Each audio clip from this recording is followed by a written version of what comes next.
والله إني هو باورته ويفربضينهن قف كاستماشي أو روارته وقوشان لكن أنا قاعد قاستهان ماشي هتاجنت وبستجد على هذا سودوين إياه قيمة في عن إياه هذه لا يكون قفكي أو عادي باتون أو أبر أركين أو هذه لا يكون مكيف كجرة لقينا ماشي أوربي بالعمار سمك وقبعان دي بقى اللي جواهين أرضه إياه هذه لا يكون يهاي لوين يعدادو يقنصح لي أنت أنا وقبعان هي كورن بيئة كان كور مقالة أنت اسم بيئة الكلهين كورن دتك أنت أصلا أباهن محي مريجري محي استعمال جرين دتك أنت أصلا لقطة دي استعمال جري والو يجري دتك وهكا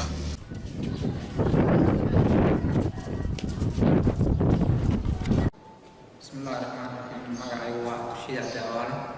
waxaan ahay maamulaha dugsiga oo saddexe iyo sare ee baxdo dugsiga damka waxaan ka siiyo waxa uu ka kooban yahay 8 fasal oo xagga hoose iyo 4 fasal oo dugsiga sare waxaan ugu sareeyay galaaska fanto waxaan ugu hooseeyo galaaska koobaad ee dugsiga hoose waxoogaa hadana waxbarashada guud iyo ardayda akhlaaqadooda iyo sida wax u bartaan kaasiyo waa arday dugsiga quraan soo martay oo aad iyo aad akhlaaqadooda u dhisan tahay aqoontooda ay u dhisan tahay waraada ma tantahay maantay booqashada intii aad noogu timid qiimaha badan leh si aad ugu aatideen adeegyada bulshada ee ka jira degmada Baxdo gaaraan hadan kaaga warbixiyo isbitaalkan degmada Baxdo oo soo maray marxil aad u kala duwan isbitaalka markii koow la bilaabay wuxuu ka soo bilowday dadaal ay sameeyeen dadka deegaan heerar kala duwan ayuu soo maray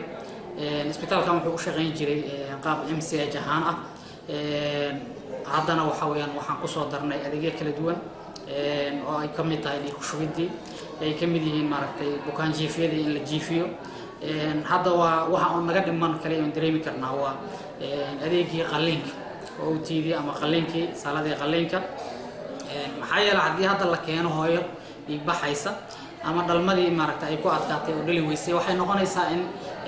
aan refer gareyno oo loo diro cadaado iyo meelihii kale oo maaragtay ay suurtagal ku tahay in qalliin lagu sameeyo marka hadda dhinaca waxa naga dhiman oo kaliya waxay tahay waa salada qalliinka laakiin guud ahaan adeegyadii kale oo yeelan kari lahaa isbitaal waan ku sameynaa sida dhiig shubidii ay kamid tahay oo kale iyo baaristaanadii iyo bukaan jiifyadii intaba waan sameynaa isbitaalkan degmada Baxdo wuxuu xarun u yahay ilaa 200 kilomitir laga soo bilaabo Hobyo ilaa halka wax adeeg caafimaad maanta dadku ay maaragtay la dhihi karo lagu kala soonaan karaa oo kama jiraan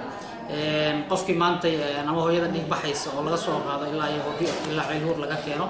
meesha ugu soo sokaysa oo loola soo gaari karo la dhihi karo bal war laga gaarsiiyo waa degmada Baxdo